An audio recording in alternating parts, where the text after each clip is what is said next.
کوفته رو بکش. این کلم پلو من بهتره این داداش. گوش با مولانا یکی. حاجی واقعا خوبه. واقعا پسر آشپز هم پیدا میشه خودم. تعریف از خب اول میریم سراغ مواد لازم. مقدار برنج، فلفل سیاه، آرد، نمک، روغن، زردچوبه، تعدادی پیاز، یه دونه سیب زمینی کوچیک، گوشت شهرکری به مقدار لازم، کلم.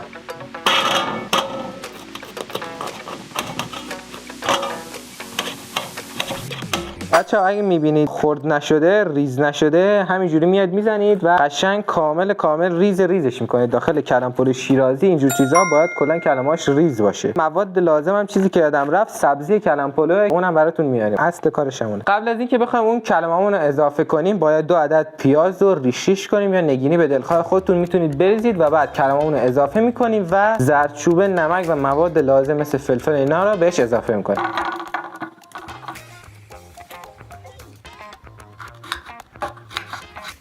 تو شیشمون جمع شه، هنوز شروع نشد. الان وقت اضافه کردن پیاز داخل مایتابه. اول پیازا رو اضافه میکنیم و میذاریم تفت بخوره.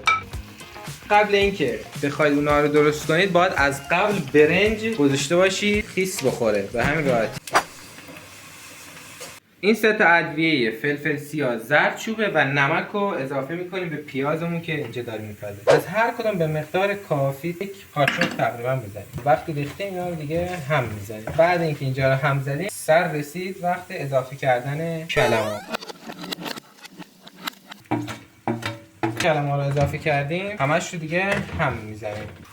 کلم شیرازی خصوصیاتی داره که وقتی میخوایم درست کنیم باید بذاریم سر قابلمه رو برای مغز پخت شدن کل کلم. خب بچه‌ها از اونجایی که فعلا وقت اضافه داریم، وقت ظرف شستن. 1 2 دیدین ثانیه شسته شد. تو این مرحله پخت اینجوری که دارید میبینید کلمامون پخته شده، ولی نه به اون حدی که میخوایم. باید اینا نرمتر بشه، همونجوری که میگن باید کاراملی تر بشه.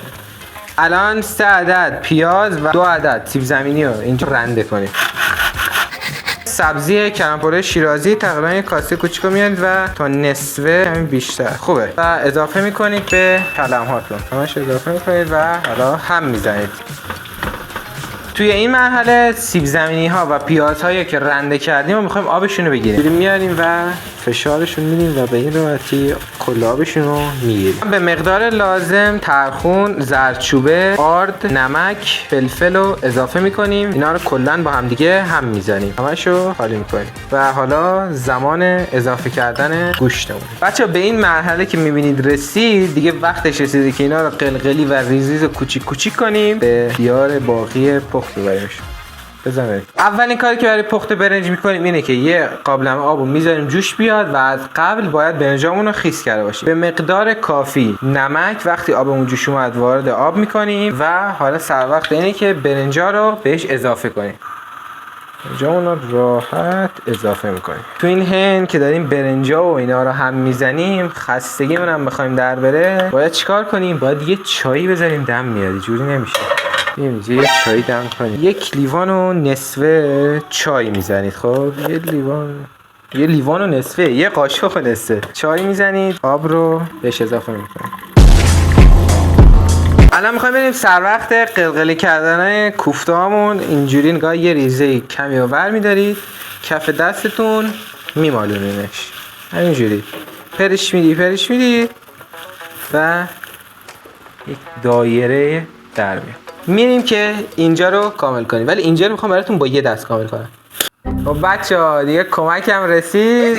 دو نیمی داریم براتون قلقلی می‌کنیم. بچه‌ها کمی از سبزی کلم پلومون رو به کلممون اضافه کردیم همونجوری که دیدید و الان نوبت اینه که سبزی‌ها رو به برنجمون اضافه کنیم و به برنجمون هم طعم بده. الان دیگه با یک کفگیر همه رو هم میزنید. به به چه بوی میده. کلممون رو بهش اضافه می‌کنیم. برای گرفتن طعم بیشتر یکم شوید اضافه می‌کنیم به مقدار لازم. کلا اینا رو که می‌ریزید همه رو با هم بزنید. بعدش با باید داخل قابلمه بذاریمش دیگه. اولش برای 1-2 دقیقه اول باید زیر زیاد باشه، بعد از 1-2 دقیقه شعله رو کم و پلویش میکنیم. همینجوری که این داره آروم آروم بعد 2 دقیقه کمی دم اومد باید زیرش رو پلویی کم کنیم و به حالت پلویی میذاریم به مدت 45 دقیقه دم. الان اومدیم سر وقت درست کردن سالاد محبوب شیرازی. خیار، گرجه و پیاز به علاوه آبغوره. این 4 مورد رو اضافه میکنید و راحت یک سالاد خوب به دست میارید. اینجا میبینید خیار، اینجا اینا رو ریز ریز میزنیم و باید اینا رو به حالت نگینی ما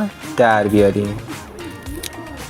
ریز ریز اینا رو میزنیم. بزن بریم. همه رو نگینی خرد کردیم. الان میریم سر وقت ریختن آبغوره و چاشنیایی که ریش. اینجا داخل کمی فلفل، یه ریزه نمک و نعنا داریم که همه رو اضافه میکنیم. الان سراغ ریختن آبغوره است. دیگه هم میزنیم. بزنیم یه چند دقیقه بمونه. همینجوری نخوره که خوب یه ریزه جا بیفته. این میگن سالاد شیرازی. بفرما آمو. اینجا با حواستون باشه بچه‌ها نپزه. نگاه نمیخواد خیلی ناز یکی یکی پرش بدید. همینجوری همش بزنید. میبینید؟ اینجوری باید بذاری برشته و خوب بشه. میبینی؟ به به. میبینی؟ خوشمزه.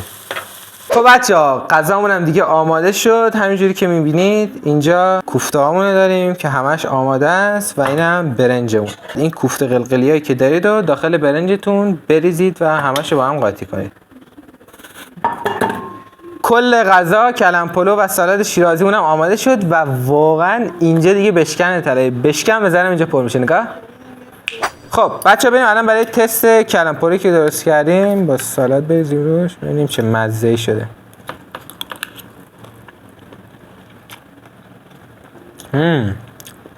خیلی خوب شده. به به. 10. شربت کفته رو بگیر که پلو رو من درست کردم. برید تو پیجم ببینید. یه چیزیه کلم پلو شیرازی. ویدیو مانی رو ببینید حتما با هم کلم پلو. این کلم پلو من بهتره این داداش. اول من. بذار بوش کنم. بوش کنه. واجی بوش کنه. آ دنجا بوی غذاش با مال من یکی. قلقلیاش آرد نخودچی زدی که. آرد نخودچی میزنی که وا نره. یه کلم پلو بخور. بیا. حاجی واقعا خوبه. واسه تجربه آقا خیلی خوب بودش. نه خدایی مثل منه خوبه. عالی. تو خیلی بیشتر فلفل زده بودی. آره من تندتر بود. آره. ولی خیلی خوب بودش. حاجی چند میدی؟ حاجی خب تو چند میدی؟ چند؟ 10 تو چند میدی؟ پشما. اگه اینو بدی برام بچه‌م بزنم 4. من واقعا خوبه. باور نمیشه. حاجی خیلی خوشمزه.